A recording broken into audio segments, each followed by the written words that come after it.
Tutoriel rapide pour rédiger votre article sur les migrants à l'aide de LibreOffice. Alors vous pouvez utiliser bien sûr un autre logiciel, Word, OpenOffice, mais LibreOffice est un logiciel gratuit, facile à utiliser et facile à télécharger gratuitement. Donc il se présente ainsi, vous aurez peut-être des modifications dans la présentation parce que parfois elle varie en fonction des versions, mais globalement les fonctions principales demeurent. Avant de rédiger votre article, bien sûr, vous avez fait des recherches sur les différents sites internet ou sur un seul que je vous ai conseillé, que je vous ai référencé, voilà, et vous avez identifié le parcours d'un migrant ou d'un groupe de migrants qui vous a semblé intéressant. Vous avez relevé les informations principales, des dates, des lieux, des noms éventuellement, des situations, les informations clés, et vous êtes prêt à rédiger.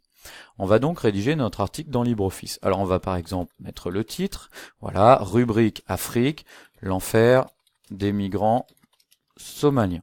Voilà. Alors bien sûr, vous connaissez toutes ces options pour modifier le texte, le mettre en gras, le souligner, modifier la police de caractère, choisir une couleur, tout ça est connu. Avant de rédiger l'article, on va insérer la photo parce que ça sera plus simple ensuite pour organiser l'ensemble. Alors on va aller sur internet et puis on va chercher une photo. Donc allons-y, migrants somaliens, et on va voir ce que Google nous propose. Alors on a plein de photos. Lorsqu'on passe notre souris sur la photo, on a le site qui présente la photo, c'est-à-dire la source. okanews.fr, je ne connais pas. Lemonde.fr est un journal très connu. Lemonde.fr, Jeune Afrique, voilà. UN.org, tiens par exemple UN, ce sont les Nations Unies, United Nations. Je clique sur la photo et j'ai donc des références. Le titre, l'article qui est lié à la photo, l'Europe tente d'acheter sa sortie de la crise, le titre du site qui référence la photo, de United Nations, donc les Nations Unies, et puis ici on a même la légende de la photo, avec le nom du photographe. Si on veut plus de détails, on clique sur la photo et on arrive ainsi sur le site avec tout ce qu'il faut. Donc on est bien sur le site des Nations Unies, des jeunes migrants somaliens dans un centre de rétention en Libye, c'est la légende, le photographe Tom Westcott de l'agence IRIN probablement. C'est donc une photo fiable. On va partir sur cette photo. On va faire un clic droit, on va copier l'image, on va dans LibreOffice et on la colle. Alors on peut la redimensionner bien sûr à volonté, voilà, on la met de la taille que l'on souhaite, et puis on peut même la rogner. Rogner, c'est-à-dire la découper, n'en conserver qu'une partie, que celle qui nous intéresse. Voilà, par exemple, imaginons que on ne veuille conserver que cela. On clique à côté, on a notre photo.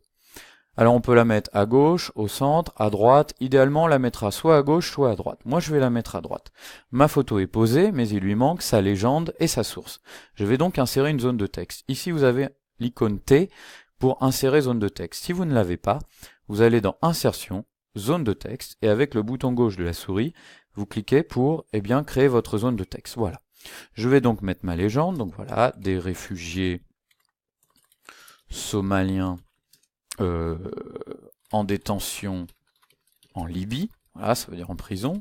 Et puis allons-y pour la source, on a vu qu'il s'agissait d'une photo de Tom Westcott, voilà. On aurait pu mettre aussi le nom de l'agence. Et puis pour ce qui est du site, on n'est pas obligé de mettre tout le lien vers le site internet, mais on va au moins mettre le nom du site de United Nations. Et vous voyez, à chaque fois vous avez ça.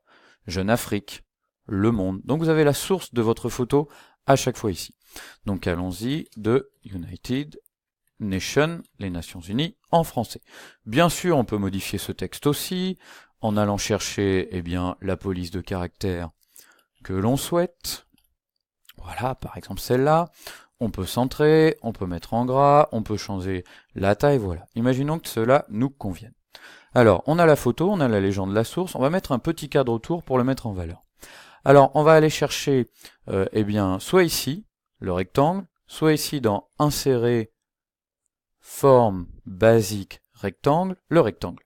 Et on va dessiner un rectangle autour de notre photo. Voilà. Alors on voit rien, mais on va enlever la couleur. Aucune couleur. Et on va, par exemple, grossir le cadre. Voilà, on a notre photo qui est encadrée, bien mise en évidence. Ensuite, on va rédiger notre article en colonne. Alors on va donc insérer une nouvelle zone de texte, soit ici, soit dans Insertion, zone de texte. Voilà.